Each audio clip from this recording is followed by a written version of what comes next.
Assalamualaikum warahmatullahi wabarakatuh. Halo teman-teman, apa kabar? Di sini kita akan belajar bersama-sama mengenai integrasi aritmatika sosial dalam konsep Islam.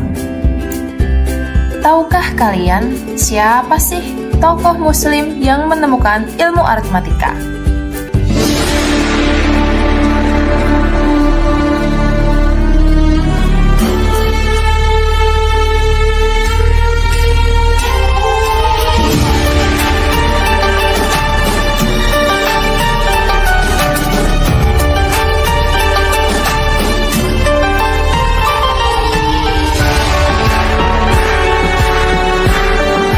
Nah, berikut ini kita akan membahas mengenai biografi Al-Khwarizmi.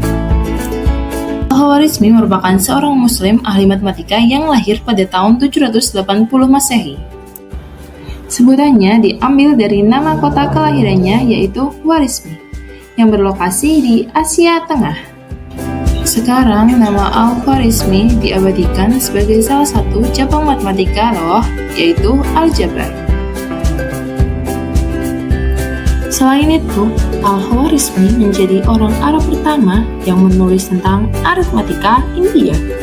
Menurut Roger Crow di dalam Promise the Art Islam, hal itu dilakukan Al-Khwarizmi setelah membayar Sitenta karya Brahmagupta ke hadapan Khalifah. Nah, kalian pasti sudah sering dengar kata aritmatika. Apa sih aritmatika itu?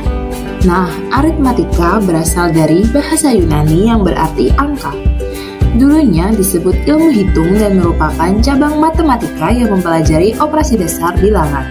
Al-Khwarizmi membahas aritmatika dalam bukunya yaitu Calculation with Hindu Numerals. Lalu, pentingnya belajar aritmatika itu apa ya? Aritmatika sosial ternyata ilmu yang sangat penting dalam kehidupan kita sehari-hari.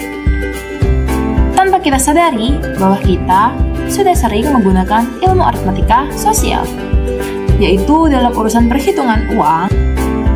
Contoh kecilnya nih, yaitu dalam transaksi jual beli. Nah, kalau kita sadari itu merupakan ilmu aritmatika juga loh, di mana pedagang akan mendapatkan keuntungan.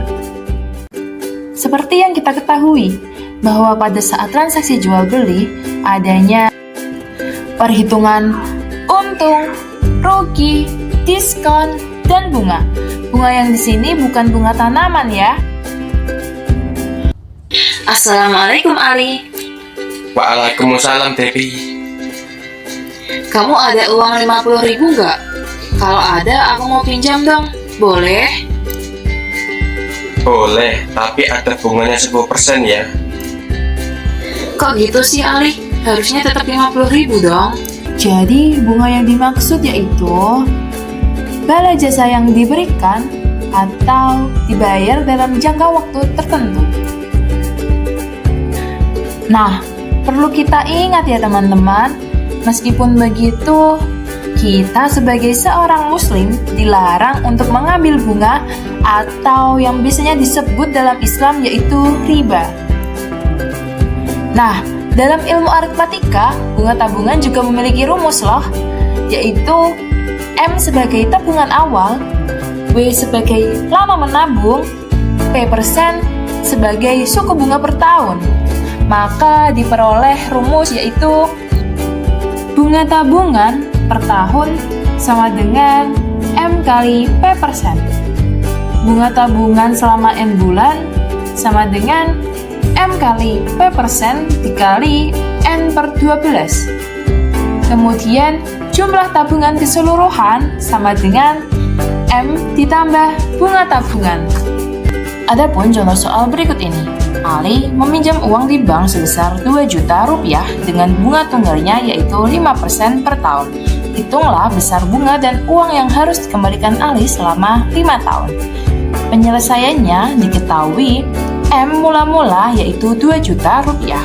Bunganya 5% per tahun, kemudian N-nya 5 tahun. Lalu yang ditanyakan adalah besar bunga dan jumlah uang yang harus dikembalikan.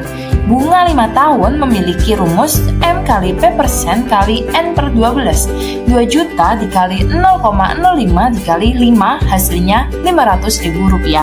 Kemudian jumlah uang yang harus dikembalikan. M5 memiliki rumus M ditambah B5.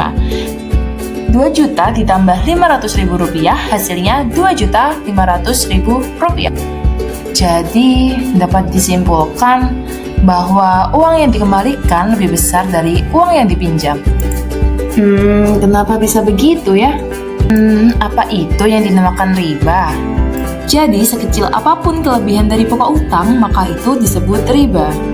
Sebagian ulama seperti Wali Syarawi, Abu Zahrah, dan Muhammad Al-Ghazali mengatakan bahwa bunga bank hukumnya haram karena termasuk dengan riba.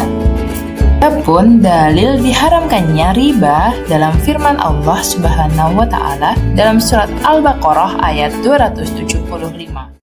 Mari kita dengarkan ayat berikut ini. ذلك بأنهم قالوا إنما البيع مثل الربا وأحل الله البيع وحرم الربا. Nah, jadi sekarang kita sudah tahu salah satu contoh dari penerapan aritmatika sosial dalam kehidupan sehari-hari, yaitu bunga persen tadi yang ada di bank ternyata dalam syariat Islam disebut dengan riba. Sebagai seorang muslim, kita dilarang untuk melakukannya. Nah, sekarang teman-teman semua sudah tahu kan tentang aritmatika sosial dalam konsep Islam, terutamanya pada materi bunga persen. Maka dari itu, untuk lebih mendalami materi mengenai bunga persen, Ibu mempunyai latihan soal nih, yaitu Devi menabung di bank sebesar Rp6.500.000 dengan suku bunga 10% per tahun. Berapakah besar bunga yang Devi dapatkan dalam kurun waktu 5 tahun dan hitunglah jumlah tabungan akhir Dev-nya pada materi bunga persen. Nah, Ibu punya kata-kata motivasi buat kalian. Kamu boleh merasa lelah saat belajar, tapi jangan pernah kamu menyerah. Percayalah kepada Allah Subhanahu wa Ta'ala, teruslah mencoba dan tetaplah semangat dalam menggapai cita-cita. Oke lah, kalau begitu sekian dulu ya teman-teman. Wassalamualaikum warahmatullahi wabarakatuh.